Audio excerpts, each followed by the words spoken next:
Gigi Blankies proudly presents Musings with Steve and Teresa. They're here to enlighten, entertain, and inform about issues they think are important. They want people to think about how positive actions make positive people. Their show is captured and linked to YouTube. The programs are listed in the archives of both Blog Talk Radio and YouTube video, and you can watch them as well as listen. Now on with the show. Hello everyone, welcome to Blog Talk Radio. Our show is captured and linked to YouTube. The programs are listed in the archives of both Blog Talk Radio and YouTube as Musings with Steve and Teresa. And links can be found on our Facebook page. You can watch as well as listen. Yeah. Now, strangely enough, we refer to our efforts as Musings with Steve and Teresa. I'm Steve, the co-host. I'm Teresa, the other co-host. We're here to enlighten, entertain, and inform about issues we think are important. We want people to think about how positive actions make positive people. Now, Terry, I see we got some swatches on the wall today. Run them down for me. Yeah, these are some more that are currently in production. We got, I call this the buttons, because if you can't see on the vid, or on the Blog Talk either, but it looks like little buttons to me that have been sewed on, and then just the pink and the red, and I'll probably put a red binding, well, maybe yellow on that one. Undecided yet. And then we have houses, which I love these. I have a few panels of this. It's just a bunch of little houses that has hearts in it. And I'm still debating on what binding to put on here because we have little purple. I think it's going to end up with purple because there's a lot of little purple all over it. But that'll be probably called little houses, you know. So it's in production, and when it's done, you can see them all on the Facebook page. You'll show me, yeah? Yeah, I'll bring them and show them, and I'll put the pictures on the Facebook. And remember, you can order any of Gigi's Blankies off of Facebook, or go to the website, and again, the information is at the beginning and the end of the video, and there are little panels that are really kind of neat. And spring blankies are getting in progress. Fantastic. It looks like we're going as we progress. Well, we want to cover some interesting things. Now, we inform, entertain, and enlighten. and so one of the things that you came up with was we heard of a guy who found some people who had taken pictures from the satellite of what he's calling is this Atlantis? They've gone down into southern or somebody sent a robot down there and took pictures. They have some pictures now. I viewed on the TV the pictures, and I would be unable. Yes, there are pyramids there. There are towers. There are streets. Straight lines that I interpret as streets. That there are squares that I would interpret as residences and so forth. But they're covered with silt, and until somebody clears it out a little bit, I'm with the professors that were quoted in the thing. Is I'm not I don't have enough information to make a valid decision of whether this could even be Atlantis, but definitely there's something there. Well, they said that everything that the guys used, it's off the coast of Cuba, and they used a robot submersible that confirmed that a gigantic city exists at the bottom of this ocean. And it said it has sphinxes and 4 giant pyramids and other structures. And it sits in the boundaries of Bermuda Triangle, which I guess is what kind of blew some of these people's minds, is that it's in Bermuda. And it says there's evidence points to the city being simultaneously inundated with rising waters and the land sinking into the sea, which is the legend that we've always had. But I'm with you, is like, unless they're saying, find a little sign that says this is the city of Atlantis, I don't know.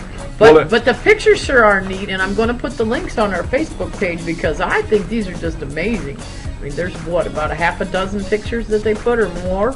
And one of the crazy things I thought is that this has actually been discovered back in the 60s.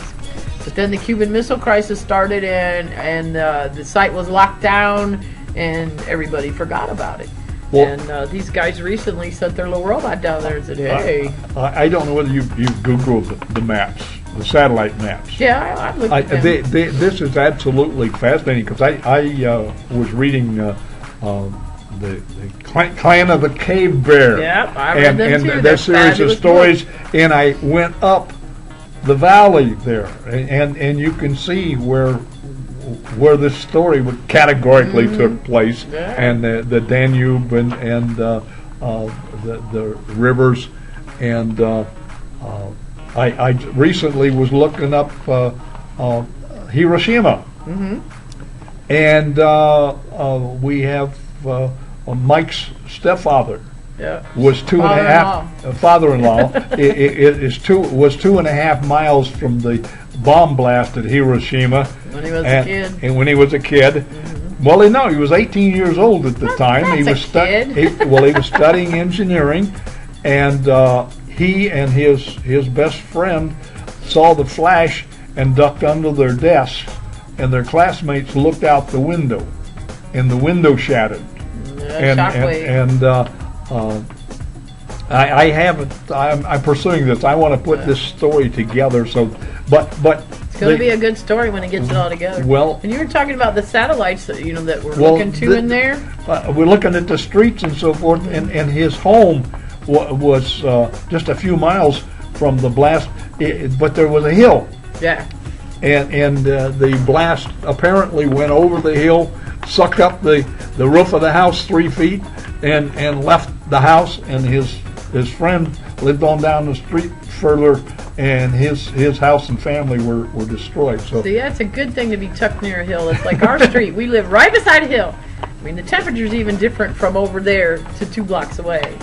But you were talking about the satellites, and like I did an update on the TED conference. I found that was another subject we wanted to get into. Well, you're talking satellites to look at different things. There was a man there that he was doing a talk on desertification of the world, and he's used satellites to track how we're tearing up the planet, and he came up with a way to do it. But I mean, you mean tear up the planet? Or? No, tear up to fix the planet. Fix the planet. All right. Yeah. So in this TED conference, like last week, we talked about the lion lights and the little boy that had got invited to this TED conference. Well, actually, the conference happened last week, and I went and did some updates. And first, okay, the TED conference is Technology, Entertainment, and Design. That's what the TED stands for. It's a nonprofit organization devoted to ideas worth spreading, and started as a 4-day conference in 1984. It's grown to support world-changing ideas with multiple initiatives, and at the TED, the world's leading thinkers and doers are asked to give talks of their lives in 18 minutes. Yeah, but this year they did something different. They staged a global talent search to bring together the most remarkable lineup in TED's history. They set up TED salons in 14 cities around the world and helped to discover a broader array of thinkers and doers, and a selection of them had been invited to California to share their work. And they did, and there was hundreds and hundreds and hundreds of people that spoke. They like this one kid here. He's just a kid. He's 18. He came up with the way to create a safer source of nuclear energy, which actually we were talking about. It sounds like cold fusion he's come up with. And another boy has found a screening test for all kinds of cancers that costs like 3 cents. And it's just so it's amazing. Like I said, the speakers. I tried to find a total on the speakers, and I couldn't find it. They said there were 1,400 attendees, but are the attendees the speakers or the people that are sitting in the chairs listening, or both? But this was absolutely amazing. Well, this is beautiful, Jerry, and my father, the way he explained it to me, he said that there's a pyramid of knowledge out there, and all of these other people are there, and he says everybody climbs on the shoulders of the previous people, and he says someday there'll be a little teenager probably, climb up on the top of the thing, and yeah, I can see it. And he'll have the answer to the particular problem they're doubling. So this is what they're doing is they're pushing these kids up the pyramid of knowledge and for the benefit of mankind. Well, apparently it wasn't just kids; it's people of all ages. Even you and I could go attend this. We would, you'd have to come up with your speech and your idea and their video. They had videos, big giant screen. You can watch all these videos on the internet too. I mean, there's one lady. She came up with some kind of sleeping bag that provides heat for premature babies in areas where they don't really have electricity or technology. Another guy, this is something we need to watch here. This is Google Glass. It's a smartphone like piece of headgear, and the picture showed him he had like glasses, but he had like one lens was dark. And it's like, oh no! And it says you can access your email, search, and photos, and it's like, well, but right there in your eye, Well, Star Wars had that years ago. It's in everything that I've been reading for years and years. Heinlein did it in the 40s. Yeah. The viewplate on his visor. Yeah, and then so they did it. Rand was telling me that they were watching a commercial for a car that has the Google view, like the GPS thing. All the stuff came up on the bottom of the TV or of the windshield of the car. I said, well, it's about time. And even at the doctor last night, the lady touched. I mean, she pulled out the keyboard, did, and then she started touching the big screen and did this and did that. And I'm standing there going, because this is so much of this stuff that I have grown up reading about and waiting for is here. And this TED conference is searching the world for new ideas, new thinkers to promote. Well, one of the things there is ideas worth spreading, which I think is an absolutely fabulous idea, and it just goes on and on. There's robots. There's people that want to make everybody grow food in the cities where there's garbage, and it just went on and on. It's like, how do you, now, for today's show, how do I pick? It's the beauty of the thing is that everything runs on money. Mm-hmm. This whole search for stuff, the entrepreneurs of the world are funding it. This is where their new profits are going to come from. Funds a bunch of it. It creates an environment of can-do and profit. I mean, let's face it, though, if you're not going to get some marbles, why play the game? But if you can change the world and help everybody in the process, that's a good thing. That's the way it's supposed to be with new ideas. Not just some of the ideas, though, were a little absurd. But altruism is kind of hard to rely on. Yeah, but we all need to be better to each other, But the TED conference is great, and they're going to have another one in just a few months. I think it was either in the UK or in Columbia, British Columbia, something like that. They're going to start having a couple of them a year, and I thought it was interesting that they've been doing it since 1984. Well, they're finally this TV. And the internet. The internet is putting out so much information that people can't absorb it.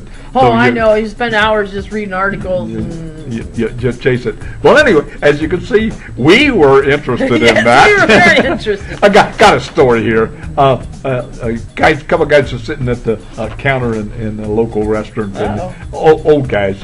And the conversation moved around to their spouses, and one gentleman turned to the right. He says, "Roy, aren't you and your bride celebrating your 50th wedding anniversary pretty soon?"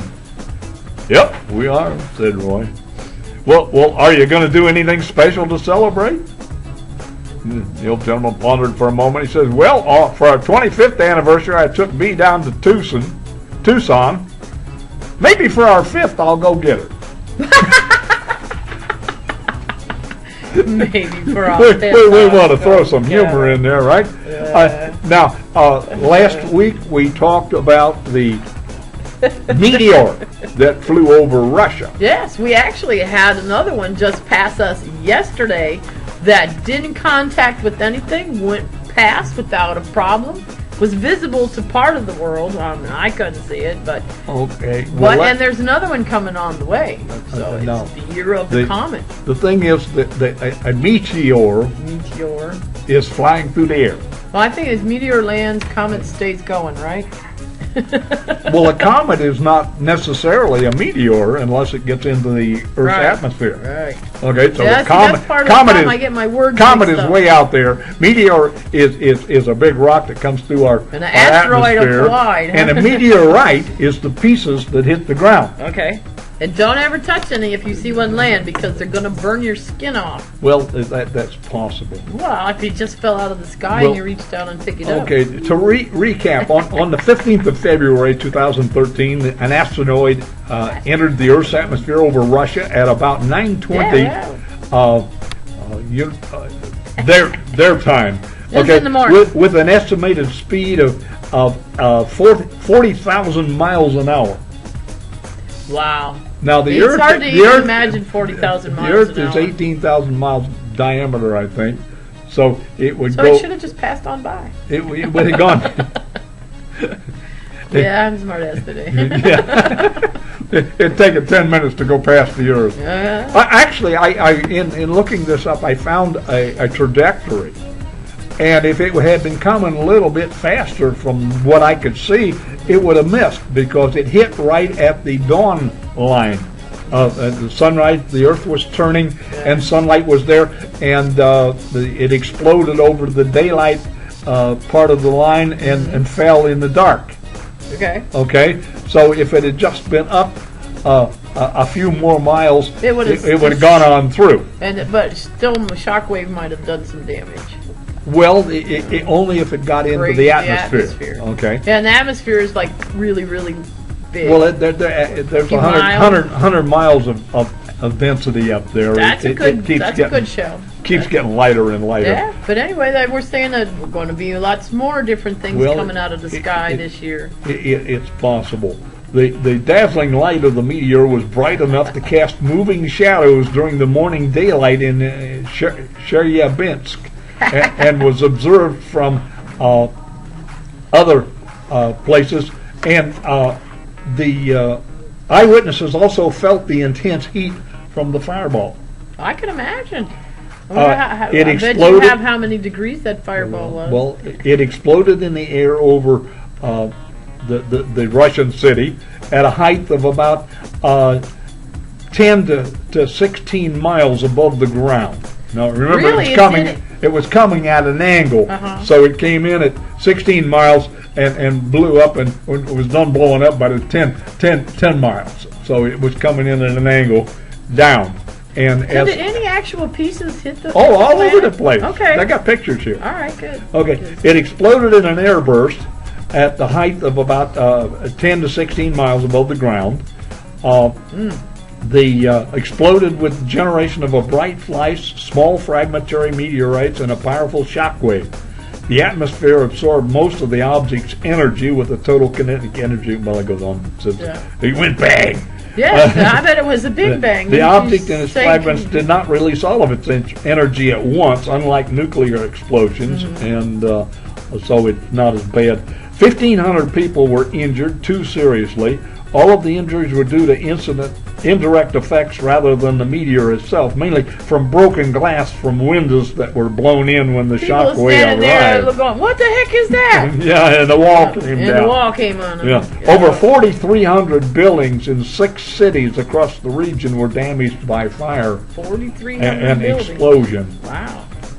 Now, there can be a lot of damage done, but most of these things that come at us, that hit us, we don't even see them. We don't even notice them. They do no damage because they are incinerated or shrunk in the atmosphere. So, and there's really nothing we can do about them. So, well, the same thing with an atom.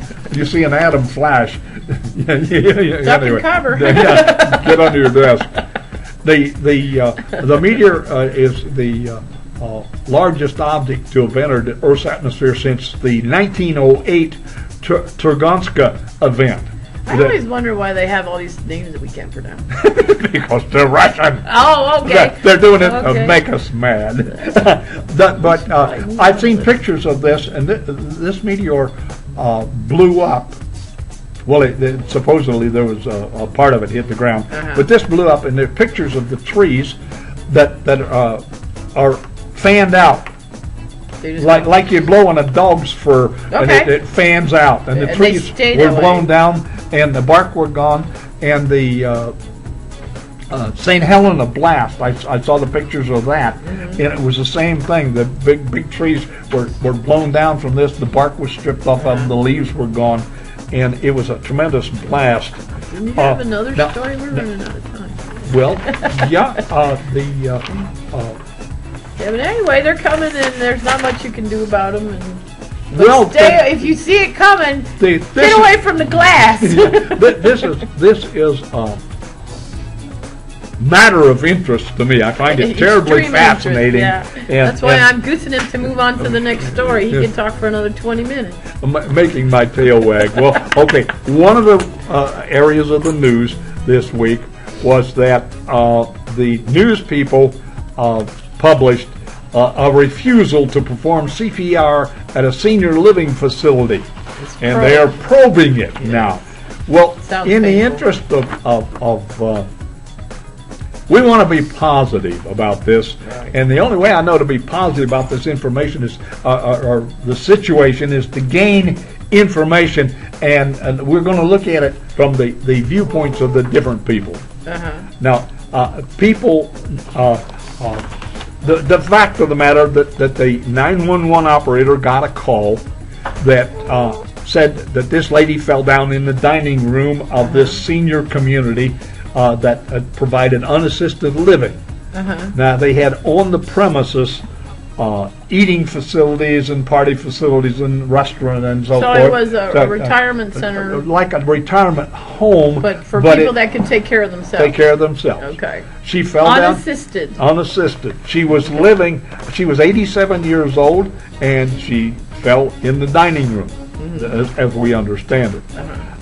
The 911 operator kicked off the response unit and said, in effect, is she breathing and so forth? And they said the appropriate answers, and she says, well, give her CPR.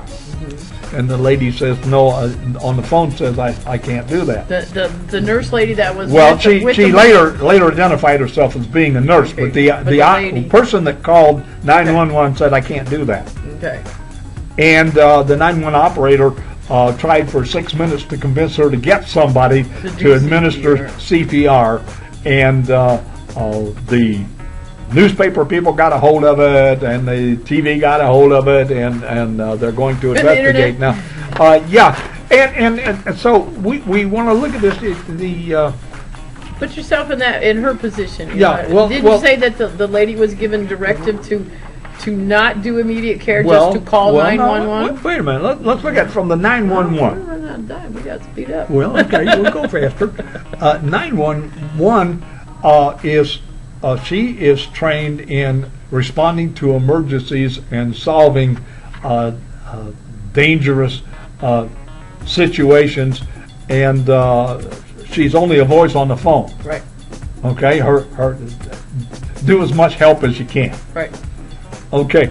The gal on the telephone said she was a nurse at the facility, and her instructions were from the powers that be that when one of their residents had an emergency, they were not to do any more than make them comfortable and call 911, call for assistance from the experts. Right.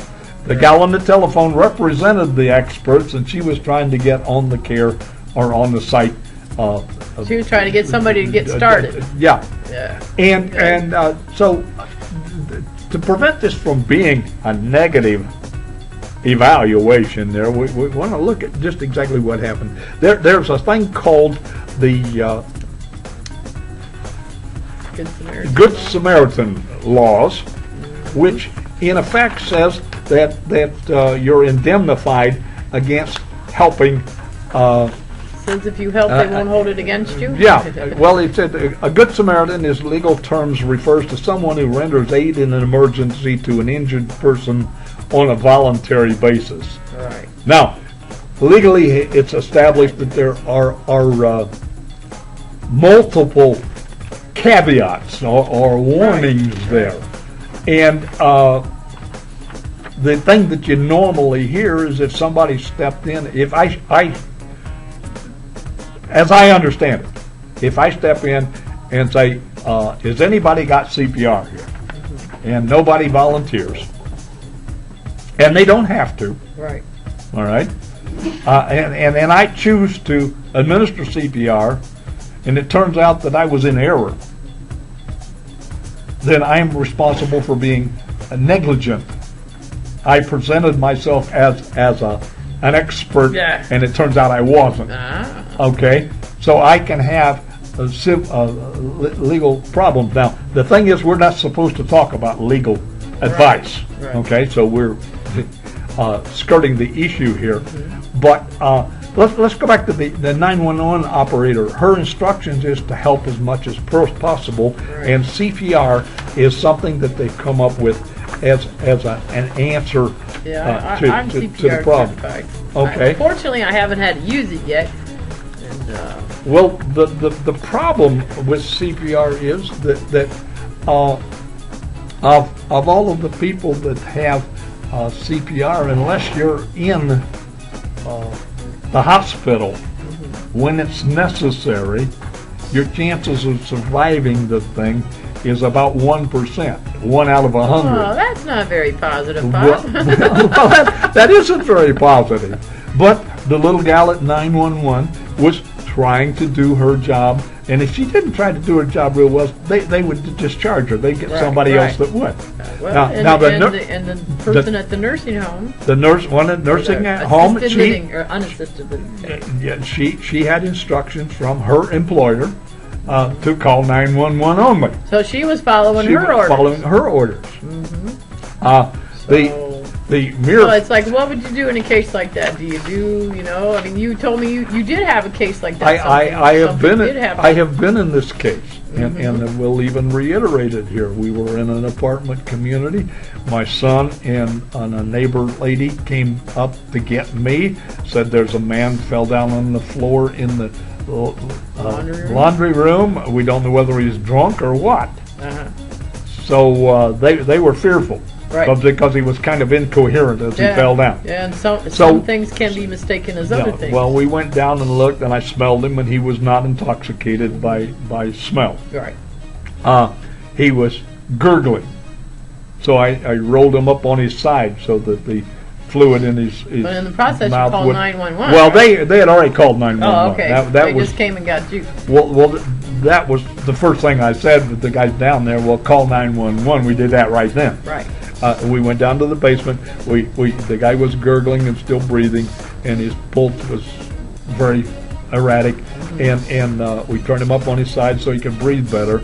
And the 911 people showed up with all together, probably within 5 or 6 minutes, which is the same thing that happened in this case. The 911 people got there in 6 minutes. What more can what more can you ask for these people? Right. Well, anyway, it turns out that the guy said the